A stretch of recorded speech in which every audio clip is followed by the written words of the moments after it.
Olá!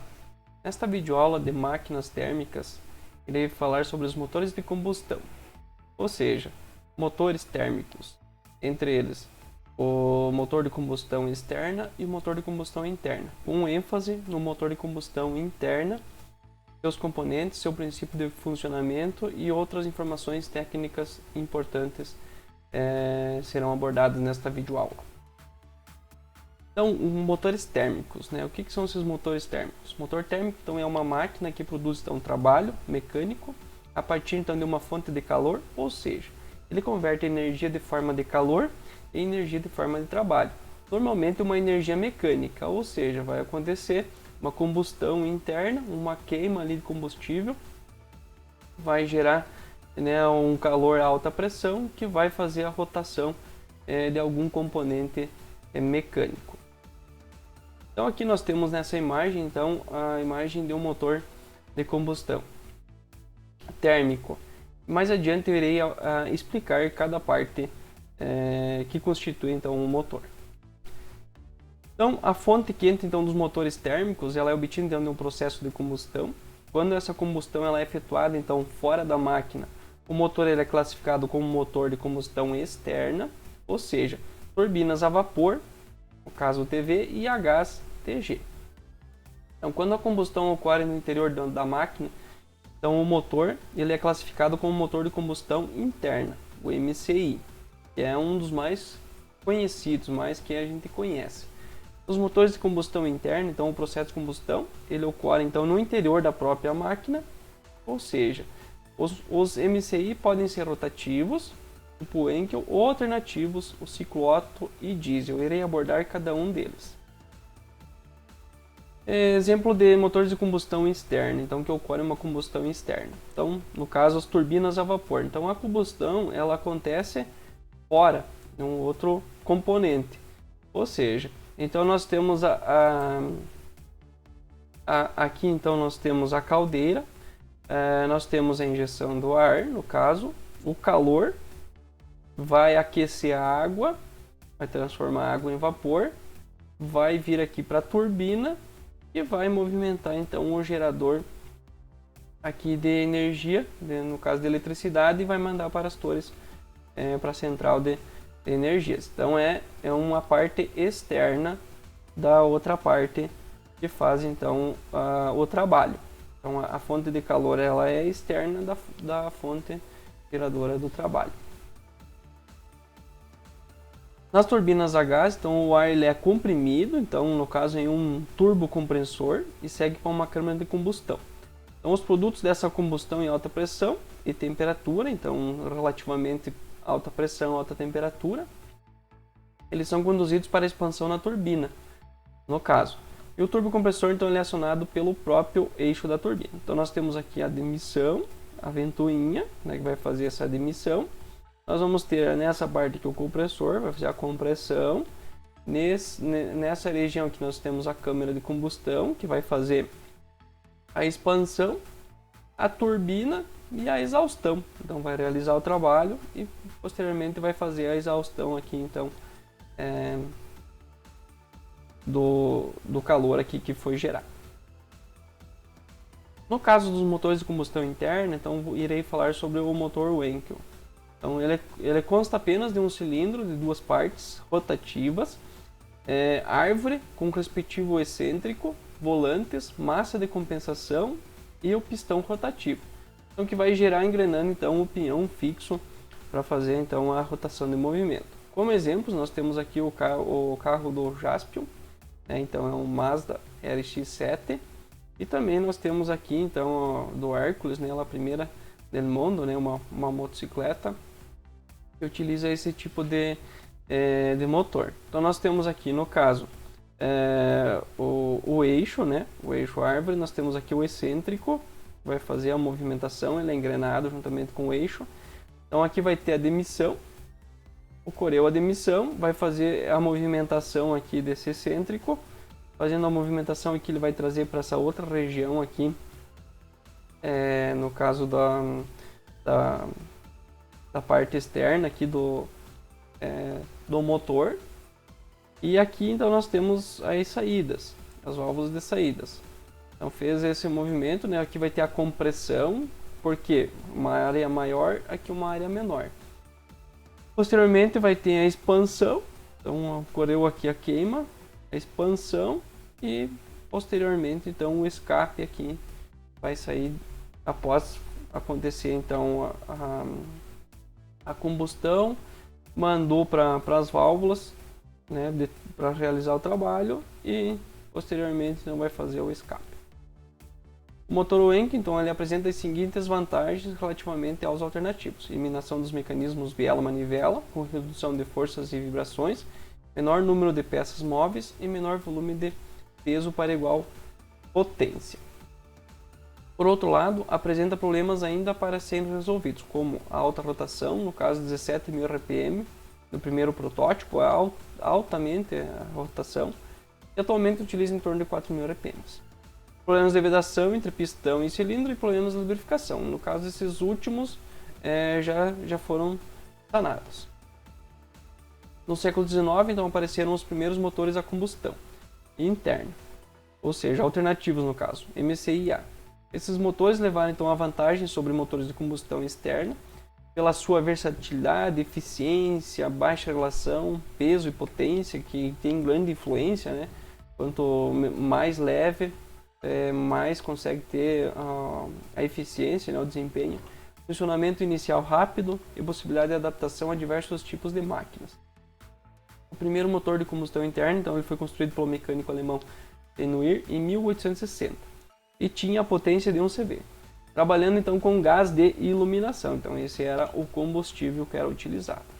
Em 1861, então Otto e Lengel, baseando-se então na máquina da Leonir, construíram então um motor que comprimia então a mistura de ar e gás de iluminação, com ignição feita então por uma centelha elétrica. Então no caso aí já é semelhante aos motores que existem hoje. Em 1862, então, o engenheiro francês Béal de Rochas publicou então estudos teóricos e estabeleceu alguns princípios termodinâmicos então, baseados no motor de Otto. Este, por sua vez, baseado no estudo então, de Rochas, desenvolveu o motor de ciclo Otto, que nós vamos estudar mais adiante, apresentando então em 1872, usando como combustível o gás de carvão ou o gasogênio, com ignição feita então por uma centelha elétrica, então utilizando então no motor anterior. Em 1889, então fez-se a primeira aplicação do motor de ciclo Otto, no caso em veículos, então para visualizar então qual que seria o desempenho dele. E utilizava então como combustível a gasolina. Em 1893, o engenheiro alemão Rodolfo Diesel descreveu então um novo motor. Então, no qual a ignição da mistura do ar mais combustível era feita por compressão, e este motor que Diesel denominou motor térmico racional, acabou ficando conhecido então como motor diesel. Ciclo Otto e ciclo diesel.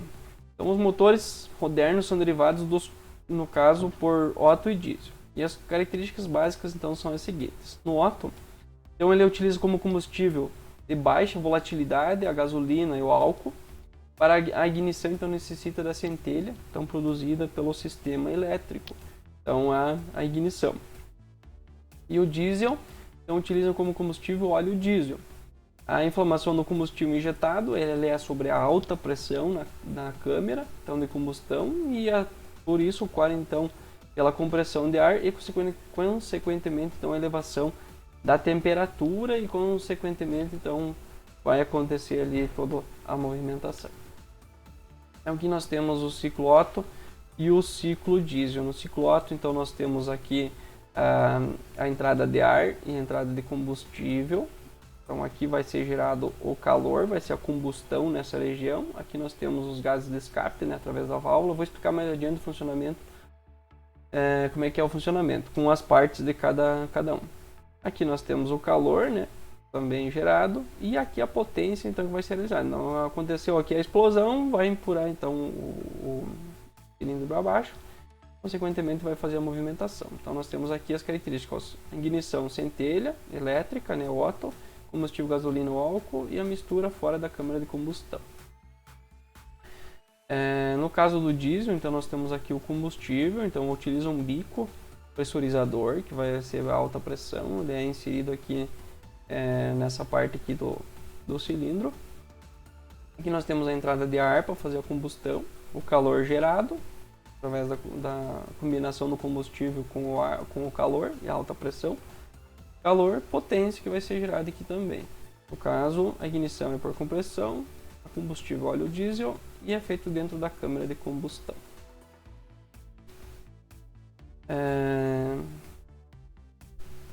No caso, a diferença aqui da mistura é porque aqui no caso o ar e o combustível estão sendo inseridos. Aqui é junto. Então primeiro faz a mistura, né? E aqui entra então o ar e combustível junto aqui para fazer então a combustão.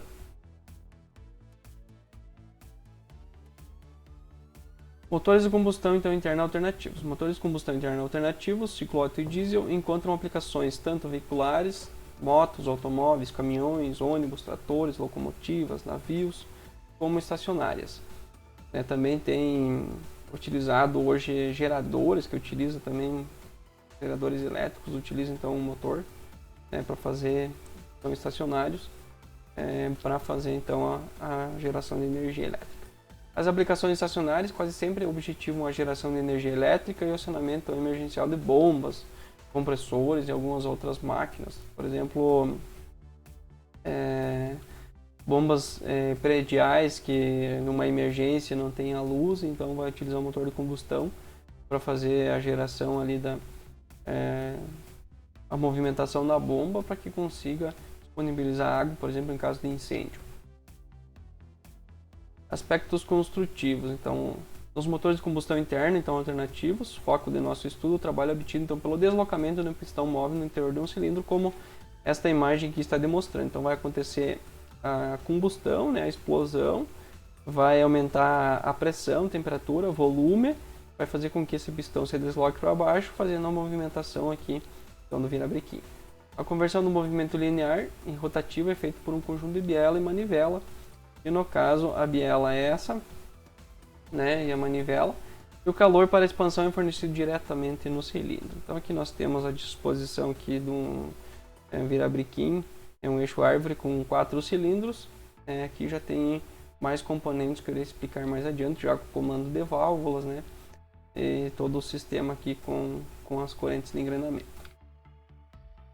Então nós temos alguns aspectos construtivos e configurações de cilindros. Então nós temos eles em linha, em V e radial. Então nós temos aqui o mais comum, no caso em automóvel, é o em linha. Então nós temos aqui os em linhas, 1 cilindro, 2 cilindros, 3, 4, 5 cilindros. Em V nós temos aqui 5, V6, V8, tem V12 e assim por diante. E aqui nós temos os radial, 2 cilindros, 4 cilindros, 6 cilindros. Então aí vai depender da aplicação para essa que utiliza a forma construtiva. Então os arranjos em linha ou em V, que são os dois primeiros, que são esses dois, são comuns em motores veiculares, geralmente motores estacionários e navais, são em linha. Motores radiais já são mais comuns em pequenas aeronaves com motor a gasolina. Então o volume de deslocamento total do motor é a soma dos volumes dos cilindros. Assim o motor 1.0, como por exemplo, que a gente visualiza com bastante facilidade, então há um volume de 1 litro que é igual a 1000 centímetros cúbicos ou 1000 cilindradas. Se o motor tiver 4 cilindros, o volume de cada cilindro será 250 centímetros cúbicos, ou seja, 1000 dividido por 4 cilindros, 250 centímetros cúbicos. Normalmente o bloco é feito então de ferro fundido. Em motores pequenos pode-se utilizar então alumínio fundido para reduzir o peso do bloco. O virabrequim normalmente é fabricado com aço forjado em virtude de ter uma alta resistência. No interior do bloco, então no motor, existem canais para a circulação de água de resfriamento. Nos pequenos motores resfriados a ar não existem canais e sua parte externa é aletada para facilitar então o resfriamento.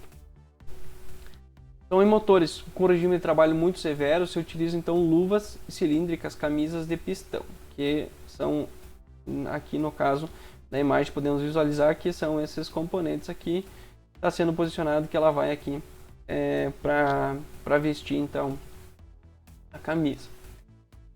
Eles podem, qual que é a vantagem? Eles podem ser substituídos em caso de desgaste, de acordo da grande aplicação ali, do esforço severo que vai ter, então acontece um desgaste muito rápido e aí é possível somente substituir então só a camisa do que tiver que substituir todo o bloco, no caso. Então sai mais em conta substituir somente as camisas, no caso, do que substituir todo esse bloco. Normalmente é o bloco, então a camisa aqui ela é no bloco. Em geral, o alojamento do virabrequim é integrado ao bloco do motor, que é o que eu acabei de fazer. E serve também como suporte para os mancais, que no caso aqui então nós temos os cilindros camisas, aqui, número 1, e aqui embaixo os mancais, que vão suportar o virabrequim. Os cilindros são alojados no bloco do motor, juntamente com os pistões, bielas e o eixo de manivelas, também chamado de virabrequim. Então nós temos aqui o êmbolo, né, o número 1 é o êmbolo, o cilindro, a biela, então essa biela aqui é que vai fazer a movimentação, árvore de manivelas, essa todo esse constituinte, e o volante, então, que vai fazer a transmissão ali de potência.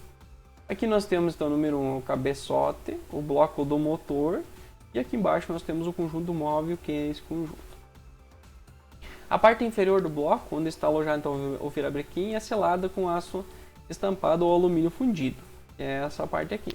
Essa parte inferior ela é denominada cárter e serve como reservatório para o óleo de lubrificação.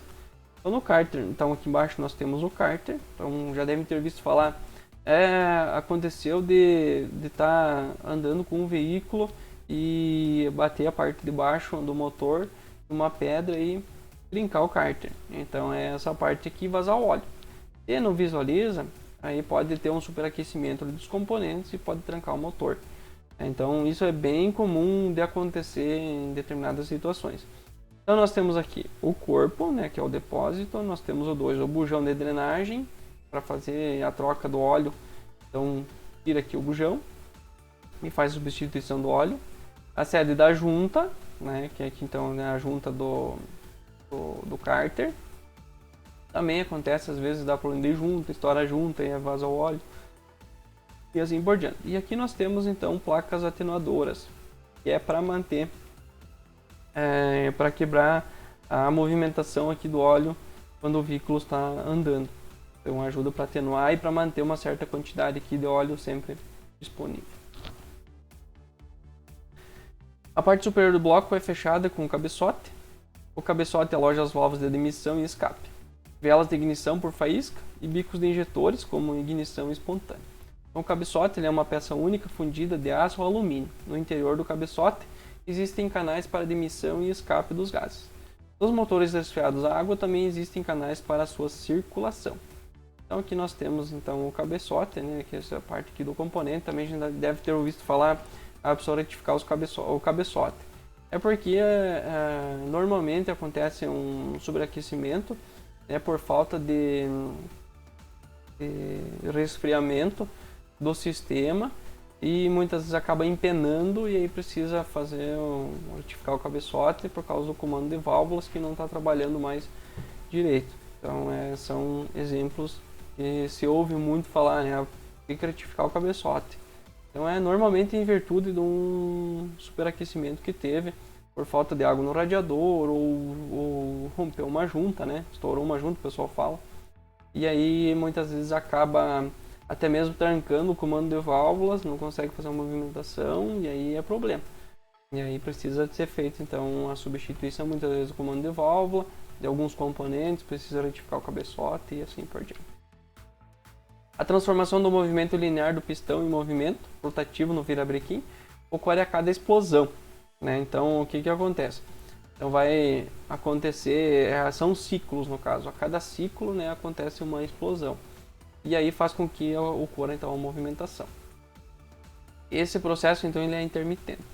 Para suavizar o choque e obter uma rotação contínua, o virabrequim é conectado a um volante, que é um disco então com massa suficiente para suavizar as oscilações. Então tem um peso maior para conseguir fazer a movimentação, né, fazer a rotação para suavizar então, devido a como é intermitente, ele não é contínuo, então horas um, horas outro, ele vai dando esses golpes no no sistema. E aí para solucionar esse tipo de problema, então utiliza-se um volante com um peso maior, justamente para poder melhorar então a eficiência ali no motor e suavizar então a sua movimentação. Então nós temos aqui no volante número 1, que é essa parte, orifício de fixação do volante, né, que vai naqueles parafusos, superfície de assentamento do platô, então já deve ter visto falar de disco e platô, né, que é a parte do sistema de embreagem, superfície de assentamento do disco, né, disco de embreagem, rebaixos para o balanceamento e cremalheira. Então é essa parte aqui que vai engrenar então da caixa, né, quando você debria o automóvel, o trator, então ele afasta o disco e quando você solta, ele vai, por atrito, então vai acoplar ali no volante para fazer a movimentação. Aqui no 4 nós temos rebaixamentos para o balanceamento, é para balancear o eixo, para não trabalhar desbalanceado, senão vai dar golpes. E assim com a cremalheira de engrenamento. Existe movimento relativo entre a biela e a manivela, que é na outra imagem vocês visualizaram, né, que estava fazendo a movimentação, né, então, e por isso então tem um mancal, né, faz necessário um mancal de deslizamento entre eles, chamado, né, casquilha ou bronzina. Então muitas vezes acaba desgastando as bronzinas, tem que trocar as bronzinas então no motor. Então em virtude do trabalho, do desgaste que teve, então essas aqui são as bronzinas ou casquilhas, né, que são chamadas. Aí tem os furos de óleo, que é para lubrificação. Aqui nós temos, né, essa aqui a biela.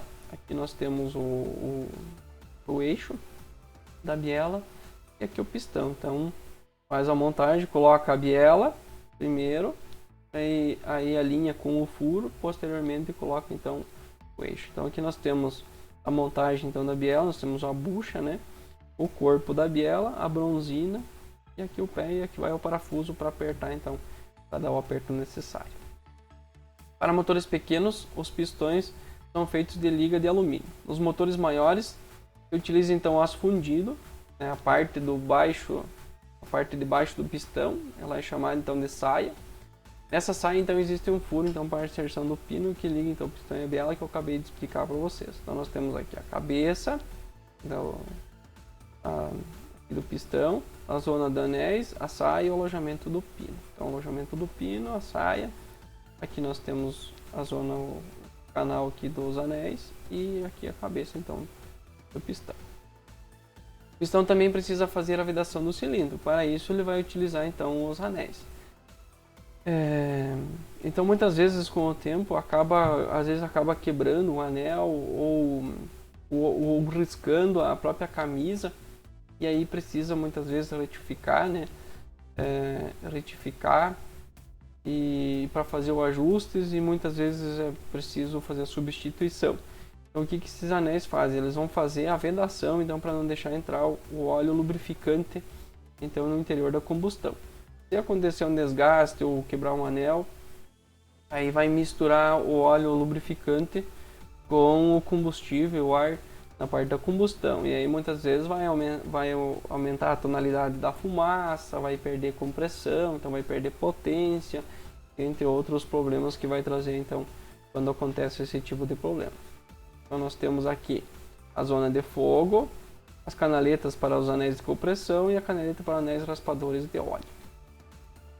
Aqui então nós temos a montagem, né? Nós temos a câmara de combustão, nós temos o pistão, aqui nós temos um anel elástico, a trava, e aqui nós temos o pino. E aí os anéis que vão fazer a retenção e lubrificação. As válvulas de admissão e escape são acionadas mecanicamente por um eixo de câmbios, ou eixo comando de válvulas. O acionamento das válvulas ela é feita contra a mola, que traz de volta então ao fechamento quando o acionamento é retirado. Então faz, né, esse trabalho, né, para fazer então o fechamento e abertura da válvula de admissão e de escape. Então trabalha desta forma. Então aqui nós temos o balancinho, que vai fazer a movimentação, né?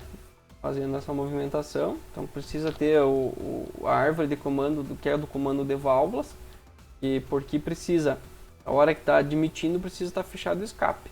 A hora que está aberto o escape tem que fechar a admissão. Então ele trabalha nesse sincronismo.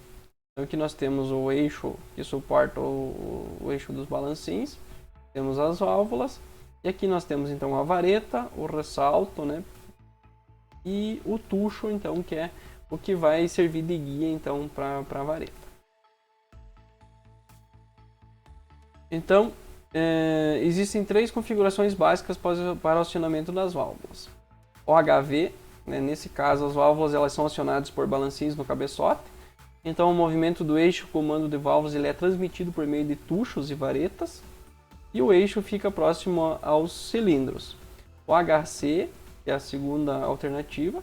Então as válvulas elas são acionadas diretamente então, pelo eixo de camis e fica próprio então do cabeçote. O DOHC, então existem 2 eixos de camis no cabeçote. Um eixo aciona as válvulas de admissão e o outro as válvulas de escape. Então aqui nós temos as 3 configurações, né? Então o comando de válvulas então, ele é feito pelo virabrequim, pelo eixo do virabrequim, e a transmissão então ela pode ser feita por engrenagens ou por correia dentada. Então, em um motor 4 tempos, a rotação desse eixo equivale a metade da rotação do virabrequim. Então nós temos a primeira opção, o HV, o que eu mostrei para vocês, então está aqui, né, o que vai fazer a movimentação. Eu tenho as varetas, aqui os tuchos, e ali são as válvulas. Na segunda opção, então nós temos aqui diretamente já o eixo virabrequim com o sistema de camis para fazer então a abertura e fechamento ali das válvulas. E a terceira opção utiliza então 2 eixos de comando de válvulas então para fazer então a abertura ali da válvula de admissão e a válvula de escape. Aqui então nós temos forma construtiva, então uma vista explodida então no motor de combustão interna. Então vou começar por aqui. Nós temos a tampa do cabeçote, a junta de vedação, né? No caso é a vedação superior do cabeçote, a gente chama de junta do cabeçote. Os amortecedores de borracha. Aí nós vamos ter aqui o coletor de admissão, né, que é do ar. Aqui nós temos a vedação, também a junta de vedação, então no coletor de admissão. A polia da árvore de camis, o cabeçote. Aqui nós temos o O-ring de distribuição e o distribuidor. Aí nós temos a vedação aqui do cabeçote. Nós temos o coletor de exaustão, a vedação no coletor de exaustão, o bloco do motor. Aí nós temos aqui o coletor de óleo, que é o cárter, a vedação, o parafuso do dreno, então para a retirada do óleo, a vedação, então a junta de vedação do cárter, a polia de transmissão de potência, vedação da bomba d'água, o filtro do óleo e a vedação do filtro de óleo. Aqui nós temos outra forma construtiva, já não é uma vista explodida, já é do motor montado. No caso aqui nós temos o cabeçote, o coletor de escape, o turbocompressor, no caso aqui utilizando uma turbina, válvulas de admissão de escape, os balancins, coletor de admissão, filtro do combustível, o bloco. Aqui nós temos o pistão, a biela, o cárter, a árvore de camis, o comando de válvulas, que vai fazer a movimentação das varetas, a árvore de manivelas, a camisa e o damper.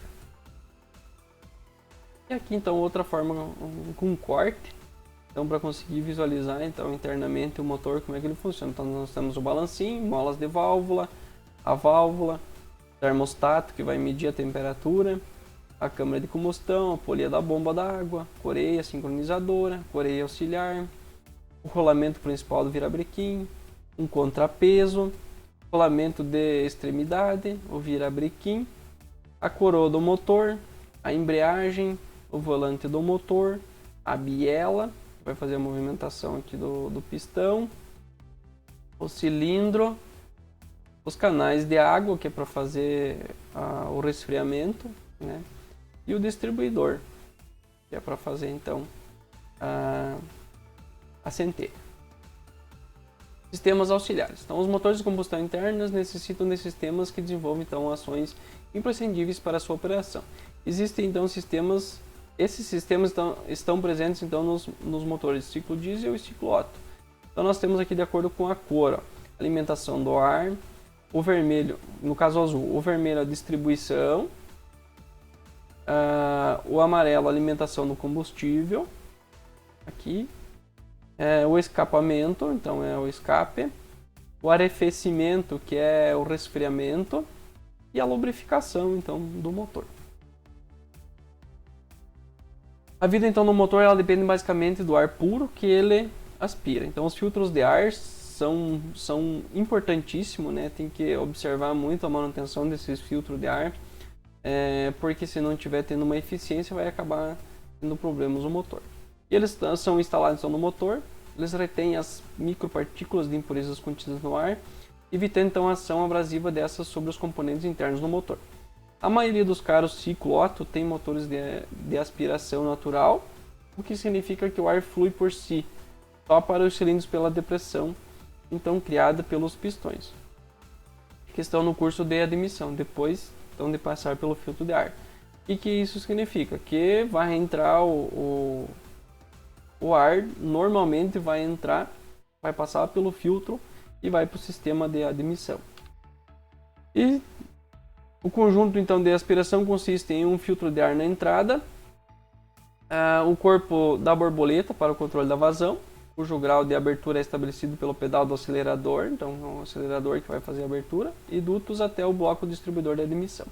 Então nós temos a entrada de ar, a tampa guarda-pó, o elemento filtrante, indicadores de restrições e vai para o sistema então de admissão. Aqui a válvula abriu, entrou então aqui para o sistema de admissão, mistura com combustível, né, e vai fazer então a combustão. Uma vez admitido dentro do motor, então o ar deve ser misturado ao combustível para formar a mistura ar-combustível, ciclo Otto, então para posteriormente então ser utilizado na combustão. A potência máxima desenvolvida então, pelo motor fica limitada pela massa de ar aspirado. Como esse sistema está sob pressão abaixo da atmosférica, a densidade então, do ar é mais baixa e o fluxo da massa fica limitado. Este limitante pode ser resolvido então, com a aplicação de uma superalimentação. O que é uma superalimentação? O que é esse cara? Então consiste em substituir a aspiração natural por uma admissão mais eficiente, de modo a forçar o ar então, para o interior do cilindro.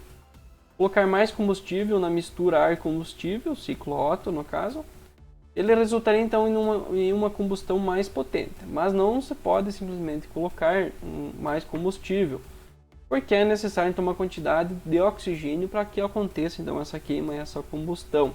E o que acontece, já devem ter visto falar, principalmente dos carros mais antigos, afogou, né? Então o que acontece? Aí banhou somente de combustível, pouco ar e não consegue fazer então a ignição e a combustão.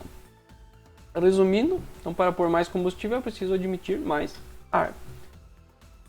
Então esse é o trabalho de um compressor adicional instalado. Então o compressor ele aumenta a admissão do ar comprimido, inserido, mais a massa de ar em um mesmo volume. Então vai dar mais vazão, criando uma sobrealimentação. Com esse ar extra, então é possível injetar mais combustível na mistura, aumentando então a potência do motor. A sobrealimentação fornece em média 46% a mais de potência e 31% a mais de torque. Então a superalimentação pode ser efetuada de duas maneiras: superalimentação mecânica ou turbocompressão. A mecânica, então, ela vai ter por finalidade manter um fluxo de ar contínuo. Então o compressor de deslocamento positivo, tipo parafuso ou de lóbulos, ele é acionado mecanicamente pelo próprio motor do veículo ou onde está instalado o motor. E no caso pela movimentação pelo virabrequim. Pelo fato então dele ser acionado através de uma polia, está ligado então à correia do motor. Ele vai consumir uma parte da potência no motor para conseguir fazer então tem que ser dimensionado, tem que ser calculado para considerar então essa perda de potência que vai ter em virtude da inserção do compressor. Na turbocompressão, então ele é inserida uma pequena turbina no circuito de gases de escape. Essa turbina ela aciona um compressor no circuito da admissão de ar Nesse caso, o compressor não tem ligação mecânica com o motor, não consumindo potência do eixo. Ou seja, aqui então nós temos, no anterior então nós temos aqui o acionamento então feito pelo virabrequim, né, vai fazer a movimentação, né, inserção do ar e maior pressão aqui, vai sair mais vazão de ar. Nesse caso então nós temos aqui o compressor, o filtro de ar, então vai entrar pelo filtro de ar, vai vir aqui para o sistema de admissão e depois vai sair aqui pelos gases. Só que nesse sistema aqui tem que cuidar porque o escape tem que ser rápido também. Já vou explicar o porquê. Então aqui nós temos então o compressor e aqui a turbina. Exemplos, né, um trator, por exemplo, quem mora na agricultura sabe que um trator sem turbina, por exemplo, ele tem 80 CV. Com a turbina ele vai para 85 CV ou 90 CV, vai depender da capacidade da turbina. Então vai te dar bem, vai te aumentar a potência. A turbocompressão tem como maior desvantagem o fato de que a turbina somente será acionada quando a vazão de gases do escape for alta, e isso em altas rotações. Então, além disso, à medida que vai sendo comprimido, o ar vai ficando mais quente. Isso significa que ele perde densidade e não tem como se expandir tanto durante a combustão. Então aqui nós temos a comparação, né? Ar a 120 graus, ar a 60 graus, ar a 120 graus e ar a 60 graus, né? Com o sistema então de turbina, porque tem que estar no mesmo volume. Então, para que funcione efetivamente então o sistema por turbocompressor, então pode ser instalado então um intercooler. Esse intercooler tem a função de resfriar, então ele vem aqui, passa pelo filtro de ar, vai para o compressor, passa pelo resfriamento, que é o intercooler, e depois vai para a admissão, para depois ir para o escape. Então você já deve ter visto falar um caminhão intercoolado, ou um trator intercoolado, uma colheitadeira intercoolado. Então esse aqui é a função do intercooler, então é fazer o resfriamento do ar. Ele vai conseguir te dar maior potência, porque o ar vai estar com menor volume.